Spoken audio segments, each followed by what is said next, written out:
વિદ્યાર્થી મિત્રો, આપણે અગાઉના લેક્ચરમાં કુલમના નિયમની વાત કરી ચૂક્યા. તો કુલમનો નિયમ એ સ્થિત વિદ્યુતશાસ્ત્રનો મૂળભૂત નિયમ છે, પરંતુ તે બિંદુવત વિદ્યુતભારો માટે જ સત્ય છે. ઉપરોક્ત જ્યારે જુદી જુદી રીતે વિતરિત થયેલા વિદ્યુતભારોના તંત્રોના ક્ષેત્રો શોધવાના હોય ત્યારે કુલમના નિયમનો ઉપયોગ ગાણિતીય રીતે પણ મુશ્કેલીભર્યો પુરવાર થાય છે. આ મુશ્કેલીનું નિરાકરણ ગોસ નામના વૈજ્ઞાનિકે કુલમના નિયમને સમતુલ્ય નિયમ આપીને કર્યું.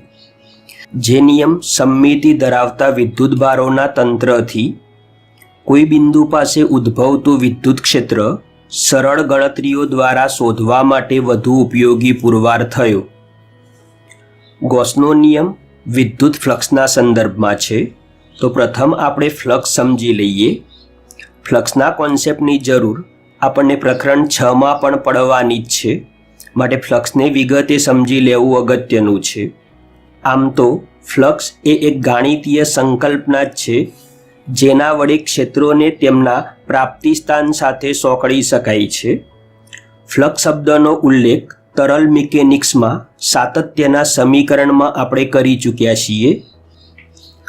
અહીં આકૃતિમાં એક વહન નળીમાં વહનને લંબ સમતલ પૃષ્ઠ દર્શાવેલ છે, જેનું ક્ષેત્રફળ આપણે ds જેટલું ધારેલ છે. તો અહીં આ જે નળાકાર તરલખંડ છે એ તરલખંડનું કદ તો અંતર ગુણ્યા આડછેદનું ક્ષેત્રફળ, એટલે તરલખંડના કદને કેપિટલ V વડે દર્શાવીએ તો કેપિટલ V બરાબર L × ds, જે નળાકાર તરલખંડનું કદ છે. હવે આ સમીકરણને બંને બાજુ t વડે ભાગી દઈએ તો V/T બરાબર L/T × ds, પરંતુ L/T એ વેગ દર્શાવે છે, એટલે કે V/T નો અર્થ પ્રવાહીનો વહન દર, તો એ આપણને V × ds જેટલો મળે છે, જે એકમ સમયમાં આપેલ ક્ષેત્રફળમાંથી પસાર થતા પ્રવાહીનું કદ દર્શાવે છે. અને આ પદ Vds એ આપેલ સમતલમાંથી વહન પામતા પ્રવાહી ફ્લક્સને જ રજૂ કરે છે. અહીં આ ઇક્વેશનમાં જો dsની જગ્યાએ આપણે a મૂકીએ તો આપણને a × V મળે છે, જે આપણે ધોરણ 11માં મેળવેલ સાતત્યનું સમીકરણ જ છે. વિદ્યુત ક્ષેત્રમાં આપણે આના જેવી ભૌતિક રાશિ વ્યાખ્યાયિત કરવી છે, પરંતુ પ્રવાહીની જેમ અહીં કોઈ દ્રશ્યમાન ભૌતિક વસ્તુનું વહન થતું નથી. આપણે અદૃશ્ય ભૌતિક રાશિ સાથે કામ લેવાનું છે.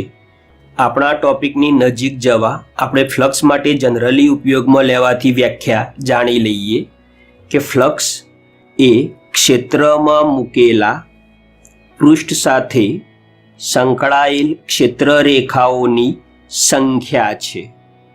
અહીં વિદ્યુત ફ્લક્સ એવો ઉલ્લેખ હાલ નથી કરતો. હવે આપણે દ્રશ્ય પરથી અદૃશ્ય તરફ જવા માટે એક ઉદાહરણ લઈએ.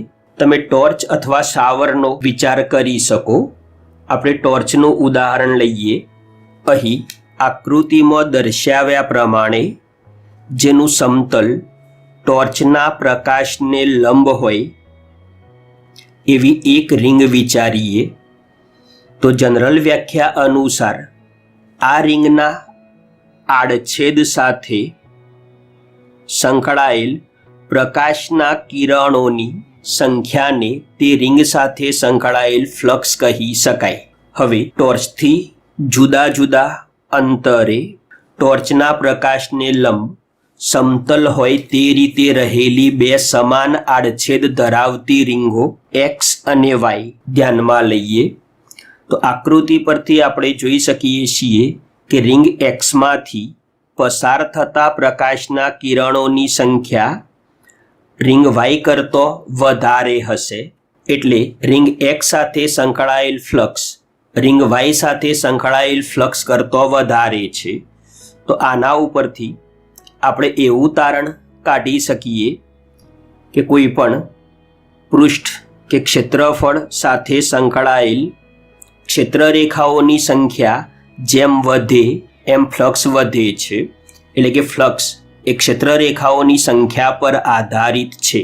હવે આપણે એક બીજો કિસ્સો વિચારીએ તો અહીં કોઈ એક જ સ્થાને બે જુદા જુદા આડછેદ ધરાવતી ક્ષેત્રને લંબ રીંગોનો વિચાર કરીએ તો અહીં આપણે જોઈ શકીએ કે જેનો આડછેદ મોટો છે એની સાથે સંકળાયેલ ક્ષેત્રરેખાઓની સંખ્યા વધુ છે. એટલે કે મોટા આડછેદ સાથે સંકળાયેલ ફ્લક્સ વધુ છે. તો આના ઉપરથી આપણે એવા તારણ ઉપર જઈ શકીએ કે જેમ ક્ષેત્રફળ વધતું જશે એમ એની સાથે સંકળાયેલું ફ્લક્સ પણ વધતું જશે.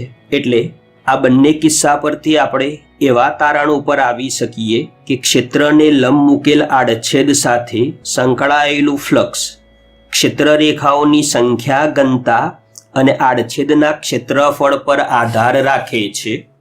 હવે પ્રશ્ન એ ઉપસ્થિત થાય કે ક્ષેત્રરેખાઓની સંખ્યા તો યાદચ્છિક છે, તો તેના પરથી ફ્લક્સનું ચોક્કસ ગાણિતીય મૂલ્ય કેવી રીતે મેળવવું?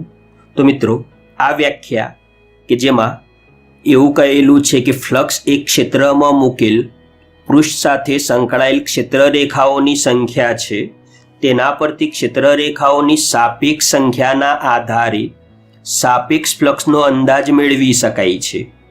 પરંતુ ગાણિતીય રીતે ફ્લક્સનું મૂલ્ય કેવી રીતે મેળવવું એ પ્રશ્ન હજુ આપણી સમક્ષ ઉપસ્થિત જ છે. તો એના જવાબ તરફ આગળ વધીએ.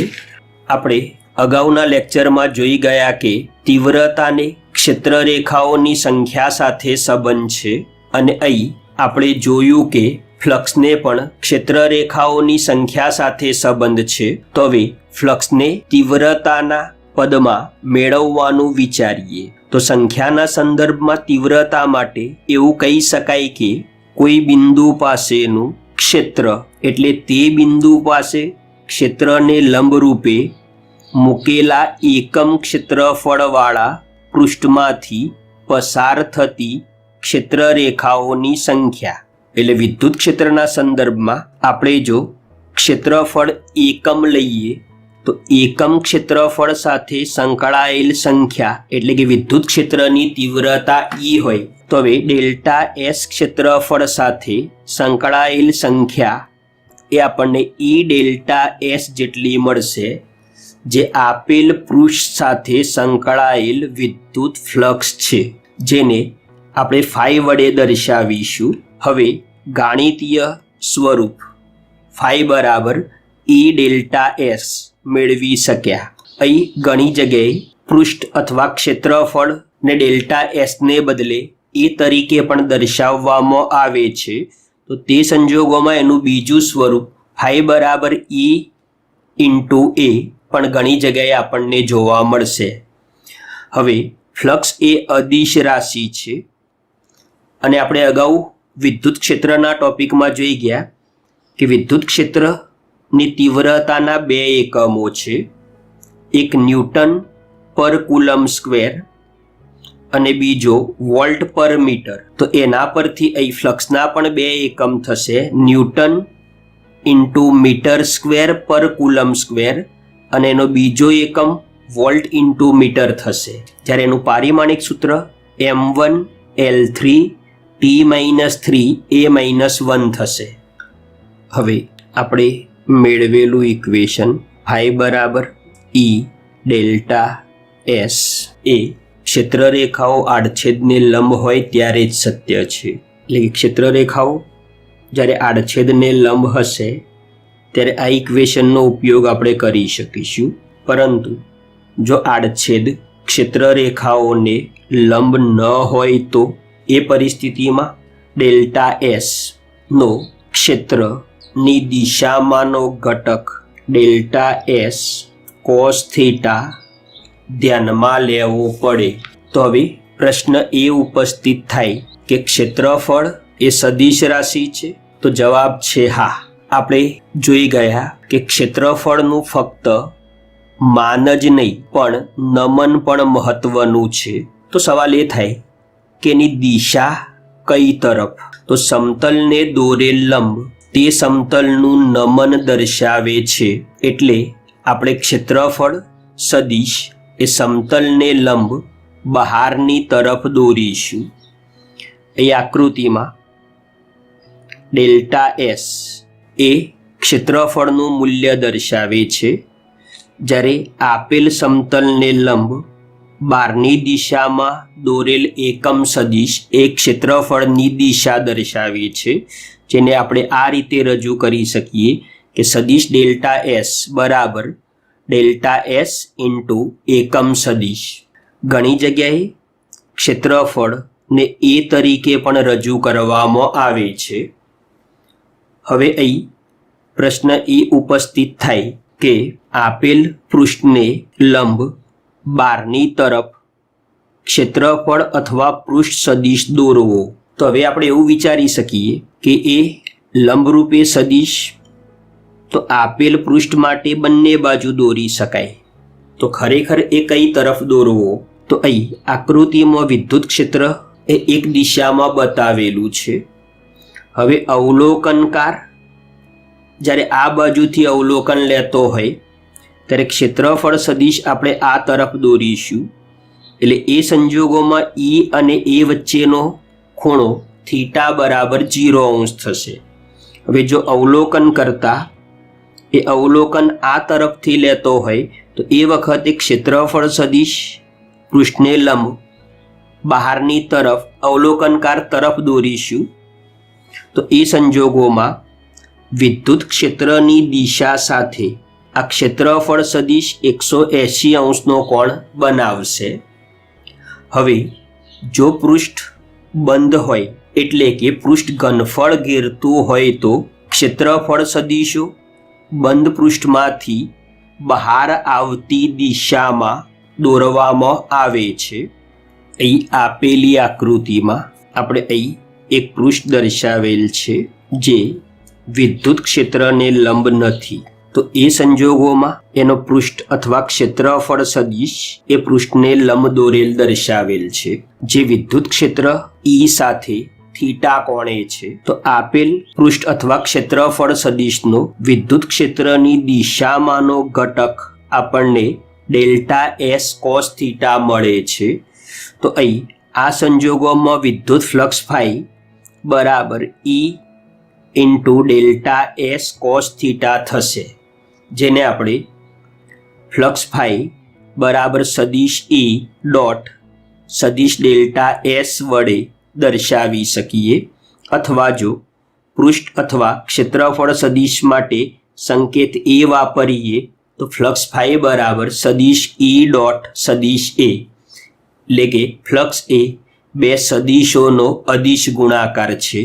હવે આપણે ફ્લક્સનું સૂત્ર ફ્લક્સ ફાઈ બરાબર E ડેલ્ટા એસ અથવા EA કોસ થીટા મેળવ્યું. જો થીટા એ ક્ષેત્રફળ સદિશ A અને વિદ્યુત ક્ષેત્ર E વચ્ચેનો ખૂણો છે. હવે જ્યારે બંને સદિશો એક જ દિશામાં હશે તો એ વખતે બંને વચ્ચેનો ખૂણો થીટા બરાબર 0 થશે. તો એ સંજોગોમાં ફ્લક્સનું મૂલ્ય ફ્લક્સ ફાઈ બરાબર E ઇન્ટુ A મળશે. હવે આ આકૃતિમાં આપણે જોઈ શકીએ છીએ કે પૃષ્ઠ એ ક્ષેત્રને સમાંતર છે, જ્યારે ક્ષેત્રફળ સદિશ અને વિદ્યુત ક્ષેત્ર E બંને વચ્ચેનો કોણ થીટા બરાબર π/2 છે. તો અહીં થીટા બરાબર π/2 મૂકતા ફ્લક્સ ફાઈ એ આપણને 0 મળશે. એ ક્ષેત્ર રેખાઓ એ આપેલ પૃષ્ઠ સાથે સંકળાતી નથી, જેથી આપણને ફ્લક્સ 0 મળે છે. હવે આ આકૃતિમાં ધારી લઈએ કે ક્ષેત્રફળ સદિશ આપણે આ દિશામાં લીધો, તો એ પરિસ્થિતિમાં અહીં E અને A વચ્ચેનો ખૂણો 180 એટલે કે પાઈ જેટલો થશે. તો હવે જો આપેલ સમીકરણમાં થીટા પાઈ કે 180 મૂકીએ તો ફ્લક્સ ફાઈ એ આપણને -E ઇન્ટુ A જેટલું મળશે. તો અહીં આપણે એવું કહી શકીએ કે ફ્લક્સનું મૂલ્ય 0, ધન કે ઋણ હોઈ શકે છે, એટલે કે વિદ્યુત ફ્લક્સ ધન, ઋણ કે શૂન્ય હોઈ શકે છે. હવે જો સદિશ E અને A વચ્ચેનો ખૂણો થીટા હોય તો જ્યારે ખૂણો થીટા એ 0 less than or equal to theta less than π/2, તો એ પરિસ્થિતિમાં ફ્લક્સ ફાઈ એ ધન મળશે. જ્યારે થીટા બરાબર π/2 હોય ત્યારે ફ્લક્સ ફાઈ એ આપણને શૂન્ય મળશે. π/2 less than theta less than or equal to pi, તો એ સંજોગોમાં ફ્લક્સ ફાઈ આપણને ઋણ મળશે. હવે એ આકૃતિમાં ધન વિદ્યુત ભાર આપેલ છે જેની ક્ષેત્ર રેખાઓ બહારની તરફ છે, તો આપણે એનું ફ્લક્સ ધન ગણીશું. જ્યારે ઋણ વિદ્યુત ભારમાં ક્ષેત્ર રેખાઓ એ અંદર તરફ દાખલ થતી છે તો એનું ફ્લક્સ આપણે ઋણ ગણીશું. હવે કોઈ બંધ વક્ર સપાટીમાં પ્રવેશતી ક્ષેત્ર રેખાઓથી રચાતું ફ્લક્સ એ ઋણ ગણાશે. જ્યારે એમાંથી નિર્ગમન પામતી ક્ષેત્ર રેખાઓથી રચાતું ફ્લક્સ ધન ગણાશે. એટલે કે અહીં દાખલ થતી ક્ષેત્ર રેખાઓનું ફ્લક્સ એ ઋણ હશે, જ્યારે બહાર નીકળતી ક્ષેત્ર રેખાઓનું ફ્લક્સ એ ધન હશે. અહીં આપણે જોઈએ તો જેટલી ક્ષેત્ર રેખાઓ બહાર નીકળે છે એનું ફ્લક્સ જો આપણે φ1 લઈએ અને દાખલ થતી ક્ષેત્ર રેખાઓનું ફ્લક્સ આપણે φ2 લઈએ તો આપેલ બંધ પૃષ્ઠ સાથે સંકળાયેલું ફ્લક્સ એ φ1 માઇનસ φ2 થશે. પણ આપણા કિસ્સામાં ક્ષેત્ર રેખાઓની સંખ્યા સમાન છે, એટલે પરિણામી ફ્લક્સ એ આપણને શૂન્ય મળશે. અહીં આપણે ફ્લક્સની જે ચર્ચા કરી એમાં વિદ્યુત ક્ષેત્ર સમાન અને પૃષ્ઠ સમતલ લીધું છે, પરંતુ જો ક્ષેત્ર અસમાન હોય અને પૃષ્ઠ યાદચ્છિક હોય તો માટે આટલી સમજૂતી મેળવ્યા પછી આપણે છેલ્લે વિદ્યુત ફ્લક્સના વ્યાપક પરિણામ તરફ જઈએ. તો અહીં આકૃતિમાં આપણે એક યાદચ્છિક પૃષ્ઠ લીધેલ છે. અહીં જોઈ શકાય છે કે આ પૃષ્ઠના દરેક વિભાગ સાથે સંકળાયેલ વિદ્યુત ક્ષેત્રની તીવ્રતા જુદી જુદી છે અને આપેલ પૃષ્ઠ એ સમતલ પણ નથી. એવા સંજોગોમાં આ પૃષ્ઠને નાના વિભાગોમાં રહેલું કલ્પીએ. એનાથી ફાયદો શું? તો એમ કરવાથી દરેક નાનો ટુકડો એ આપણે સમતલ ગણી શકીશું અને એટલા નાના વિસ્તારમાં રહેલા ક્ષેત્રને આપણે અચળ ગણી શકીએ. તો આવો જ એક નાનકડો ટુકડો જે આપણે ધ્યાનમાં લઈએ. તો આ જે પૃષ્ઠ આપણે લીધું એ પૃષ્ઠ સાથે સંકળાયેલું વિદ્યુત ક્ષેત્ર એ આપણે EJ અને એ પૃષ્ઠનું ક્ષેત્રફળ ΔS લઈએ તો આ જેમાં પૃષ્ઠખંડ સાથે સંકળાયેલું ફ્લક્સ ΔΦJ બરાબર સદિશ EJ ડોટ સદિશ ΔSJ વડે આપણે દર્શાવી શકીએ. તો હવે આપણે સમગ્ર પૃષ્ઠ સાથે સંકળાયેલું ફ્લક્સ શોધવું હોય તો અહીં જેટલા પણ પૃષ્ઠખંડો છે એ બધા સાથે સંકળાયેલ ફ્લક્સ શોધી અને એનો સરવાળો લઈએ તો આપણે સમગ્ર સપાટી સાથે સંકળાયેલું ફ્લક્સ શોધી શકીએ. પરંતુ ગાણિતીય રીતે કામ થોડુંક મુશ્કેલ છે. તો એવા સંજોગોમાં અહીં વિચારેલ નાના પૃષ્ઠખંડને જો અતિશય નાનો લઈએ એટલે કે લિમિટ માનાંકમાં ΔSJ ટેન્ડ્સ ટુ 0 તો સરવાળો સંકલનમાં પરિણમે અને અંતિમ પરિણામ કે સમગ્ર પૃષ્ઠ સાથે સંકળાયેલું ફ્લક્સ બરાબર સંકલન સમગ્ર પૃષ્ઠ પર સદિશ E ડોટ સદિશ DS ઘણી જગ્યાએ DS ની જગ્યાએ DA સદિશ વડે પણ દર્શાવાય છે. આમ વિદ્યુત ક્ષેત્રનું પૃષ્ઠ પરનું પૃષ્ઠ સંકલન આપણને મળે છે. એટલે આપણે એવું કહી શકીએ કે કોઈ પણ પૃષ્ઠ સાથે સંકળાયેલ ફ્લક્સ એટલે ક્ષેત્રનું તે પૃષ્ઠ પરનું પૃષ્ઠ સંકલન આ એક વ્યાપક પરિણામ છે.